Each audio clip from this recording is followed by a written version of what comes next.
Olá, aluno, tudo bem com você? Hoje nós estamos aqui para estudar a unidade 4 do caderno 4, para que a gente possa finalizar, então, o nosso conteúdo desse ano letivo, certo? É com grande alegria, né, que a gente chega até aqui, mesmo nesse momento de estudo tão remoto. Então, hoje nós vamos falar sobre o neoclassicismo. A gente acabou nesse livro, nesse caderno 4, nós falamos sobre o barroco, nós falamos sobre o rococó, nós falamos sobre o barroco e o rococó no Brasil, tá? E agora a gente vem com o neoclassicismo, né? Que aconteceu entre os séculos XVIII e XIX. O novo olhar sobre os modelos antigos da arte clássica e renascentista deu origem à arte neoclássica. Então, esse movimento, na verdade, ele vai rebuscar a arte clássica, renascentista. Ela vai trazer um novo olhar sobre isso. Na verdade, o neoclassicismo é um grande resumo, né, da arte grega, da arte romana. Ela vai trazer todas essas influências, certo? E ela, na verdade, ela se opõe à ideia do barroco e do rococó. Certo? Porque a gente estudou no barroco, no rococó, essa questão de assimetria. Então, o clássico e o renascentista traz muito a simetria, o equilíbrio, a perfeição. Lembram disso? Lembram das características do clássico, do renascentista, do que é real? O renascentista ele era naturalista, ele queria trazer a realidade. Então, o neoclassicismo vai trazer esse novo olhar, né? Esse resumão aí desses períodos que foram tão importantes. Então, todas as representações você vai ver essa rebuscada, essa influência, esse novo olhar surge a partir da influência do clássico e do renascentista, certo? Da arte grega, da arte romana. Que a arte romana também, por si só, já traz influências da arte grega, né? Então, vamos lá. O neoclassicismo estabeleceu padrões na literatura, na música, no teatro, na dança e nas artes em geral, certo? Ela surgiu com um novo olhar para todas essas representações, certo? Literatura, música, teatro, a dança e artes em geral. Houve um amadurecimento racional da beleza, da arte e da beleza, e produziu transformações nas criações artísticas. Então, essa ideia clássica e renascentista teve um amadurecimento, né? E surgiu o neoclassicismo. Então, o neoclassicismo é inspirado na antiguidade clássica e ela se opunha às características do barroco e do rococó. O neoclassicismo mudou o modo de conceber a arte na Europa. Tá? E um dos principais artistas que influenciaram esse movimento foi o Rafael, que foi um pintor renascentista italiano. Então, você vai observar essa figura abaixo aí, essa imagem abaixo aí. E aí você vai ver que ela é uma pintura neoclassicista e olha as características, olha a perspectiva aí de novo, olha o ponto de fuga aí de novo, né? Olha a descrição dessa obra aí, ó. A arte neoclássica buscou inspirações nos modelos clássicos greco-romanos, do mesmo modo que a arte renascentista, como pode ser visto na obra Escola de Atenas. O artista retratou não somente personalidades da antiguidade, Platão, Sócrates, Aristóteles, Pitágoras, entre outros, como trouxe um ambiente e arquitetura clássicas sob um novo olhar. Tá? Essa obra é de Rafael, certo? Então, você vê aqui características renascentistas, né? Clássicas aqui, certo? Vamos descer.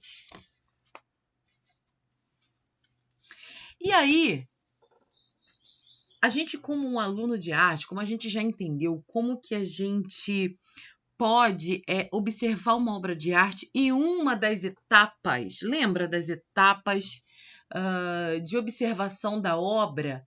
É você entender o contexto na qual ela surgiu, certo? Então aqui está falando exatamente sobre isso, sobre o contexto histórico. Quando isso aconteceu na história? Em que momento? O que estava acontecendo quando surgiu o neoclassicismo? Tá? E aqui a gente vê que o neoclassicismo surgiu e abrangeu o iluminismo. O iluminismo foi um movimento que valorizou os estudos racional, artístico e científico da natureza da sociedade.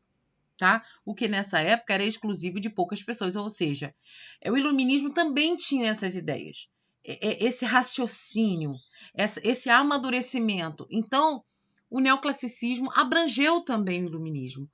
Tá? Aconteceu nesse período da Revolução Americana, da Revolução Francesa, da Revolução Industrial, certo?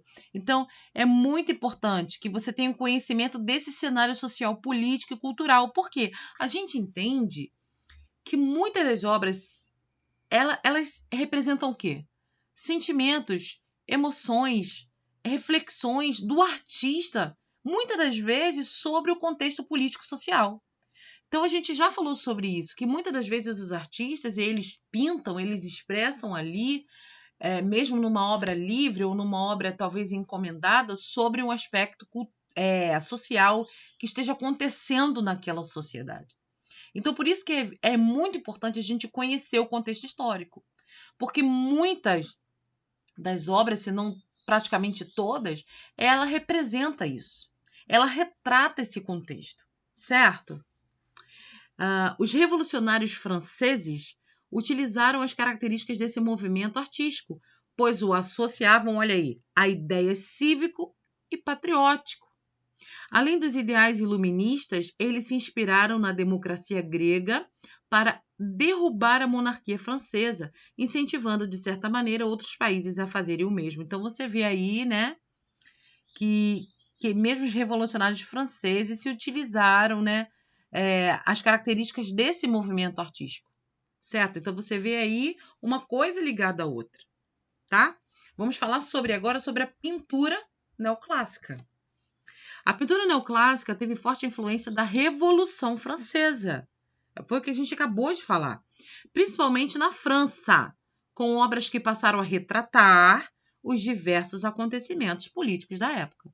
Tá vendo como é importante a gente entender? A gente fazer essa interdisciplinaridade, a gente unir a história e a arte, porque não tem como falar de arte sem falar de história, né? E não tem como você falar de história sem falar sobre a arte também, porque uma faz parte da outra, certo? O estilo foi marcado tanto pela relação entre a arte e a política, quanto pela aplicação da regra e da perfeição grega. Além disso, é considerada uma reação ao rococó e ao barroco, demonstrando clareza das formas. Com a exatidão das pinceladas, existe uma perfeição, uma racionalidade, um equilíbrio, que só podia vir da arte clássica, né, gente? A obra do artista francês Jean-Dominique Ingres, tá, retrata o tema e o estilo neoclássicos ao representar a apoteose de um dos mais famosos poetas da Grécia Antiga. O que significa apoteose? Transformação de uma pessoa em divindade.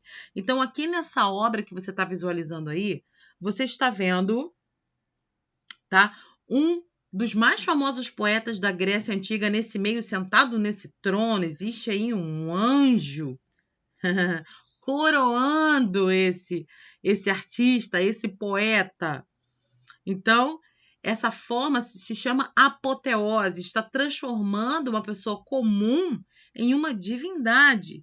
Atrás, nós estamos vendo um templo, não é verdade? Que a gente já conhece, que a gente já estudou, certo?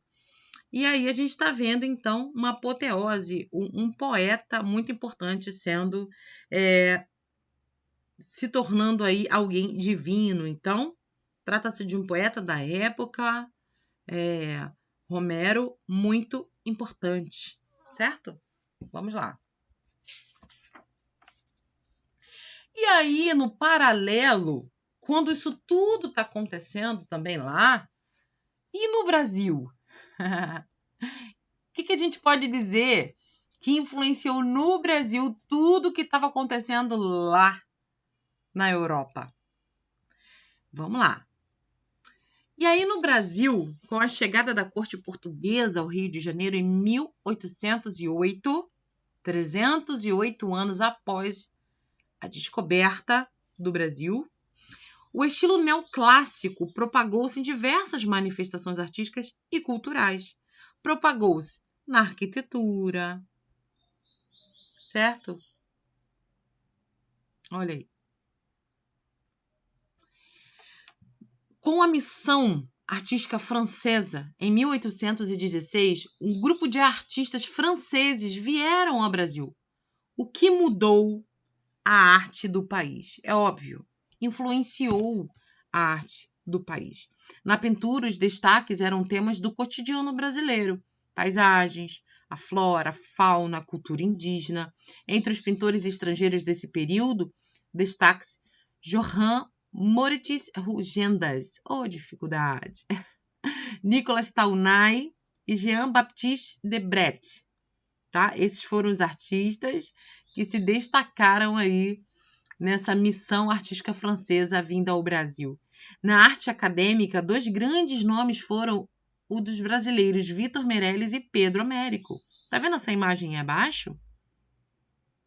Observa ela. Você reconhece essa cena tão comum pra gente, né? É a obra Independência ou Morte, é do Pedro Américo, certo? Essa pintura tem a influência dessa missão artística francesa, ok? A música também se apropriou desse período, né? E imortalizou o Mozart, o Beethoven. Foi também com a música e a literatura que aparecem os saraus no Brasil. Você já ouviu falar sobre isso, né? Em produção textual, lá em português, não é verdade? Em que eram representadas peças musicais e obras poéticas. Então, muito se influenciou, né? Enquanto está acontecendo tudo lá, existe essa influência aqui no Brasil também, certo? Vamos lá. Arquitetura neoclássica e urbanismo. A arquitetura do período neoclássico reinterpretava a linguagem artística greco-romana. Relacionando as estruturas da arquitetura na antiguidade, os arquitetos neoclássicos destacavam os edifícios com uma organização lógica, em que os espaços tinham funções determinadas e estavam intimamente relacionados. A igreja Madeleine, projetada pelo arquiteto Pierre-Alexandre Vignon, aproximadamente do ano de 1806, demonstrando as características da arte clássica e da arquitetura do período neoclássico. Observe como sua forma lembra de um templo romano com suas 52 colunas coríntias, cada uma com 20 metros de altura. Então, você está vendo aqui, ó, essa igreja, certo? Isso aqui é uma igreja, a igreja Madeleine, em Paris, na França. Obviamente, quando você olha essa igreja, a primeira coisa que você pensa, opa, é um templo romano, certo? Mas a arquitetura neoclássica, ela vai buscar aí, tá? Essa linguagem artística greco-romana. Então, aqui é a igreja Madeleine, em Paris, na França. Aí observa que ela está sobre uma plataforma, existe uma escada, paredes, lembra que a gente falou sobre isso? O acesso principal ao interior da igreja, a gente estudou sobre isso. As colunas não eram apenas as colunas que sustentavam o templo, mas também paredes com uma porta central de acesso, uma única porta central de acesso, certo? Então, a gente vê essa influência greco-romana aí claramente, inclusive dá até para confundir. Se a gente não vê a descrição, a gente pensa que é um templo romano, não é verdade? Vamos descer aqui. Aqui também, quem fez essa arquitetura, esse urbanismo foi o John Nash, urbanista arquiteto inglês. Foi contratado para revitalizar os campos e as pastagens de propriedade da coroa britânica e usou em um projeto ambicioso de arquitetura, urbanismo e paisagismo ao projetar edificações ao redor dessas paisagens.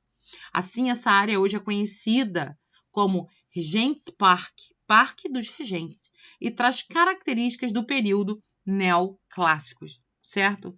A gente também vê algumas características aqui, não é verdade? A gente vê aqui colunas, a gente vê, lembra desses arcos?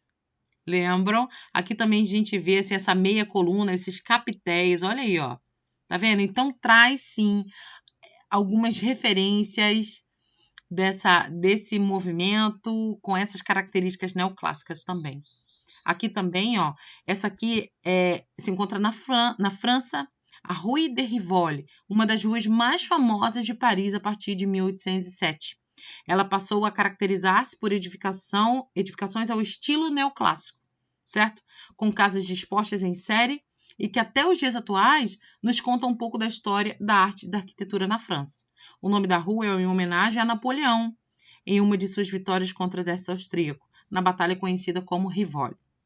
Então, essa rua ganhou esse nome por conta disso, por esse contexto histórico aí, certo? Então, essa rua ela é conhecida por essas características neoclássicas, por causa dentro desse contexto aí. O outro exemplo da arquitetura neoclássica é o museu. Olha ele aí. O Museu do Prado, em Madrid. O edifício foi inicialmente idealizado para conter o Gabinete da História Natural e a Academia de Ciência, mas posteriormente transformou-se no Museu Real de Pintura e Escultura. Tá vendo como existia função? Existe uma racionalidade, uma definição dessas obras arquitetônicas, né? Existe funcionalidade, certo? Então, esse daí é o Museu de Prado, certo? Em Madrid. Olha as características, olha aí esses arcos, olhem as colunas, certo? Então, a gente vê nitidamente essas características. Vamos descer? E aqui, para finalizar, a gente vai falar sobre a escultura. Escultura neoclássica, certo? E não poderia ser diferente, tá?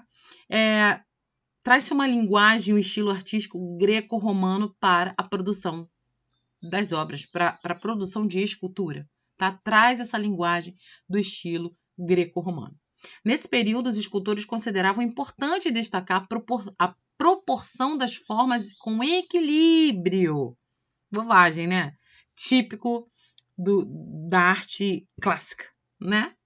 Explorando temas que fazem referência a personagens heróicos e da mitologia. O mármore foi um dos materiais mais utilizados. O mármore que é um material rígido. Mesmo assim, tá? Existe todo um acabamento, uma suavidade, uma delicadeza, embora esse material seja tão rígido. Então, a gente observa nessa imagem aqui características marcantes, certo? Você observa detalhes como o cachinho do anjinho aí, certo? Como as ondulações desses fios de cabelo, tá?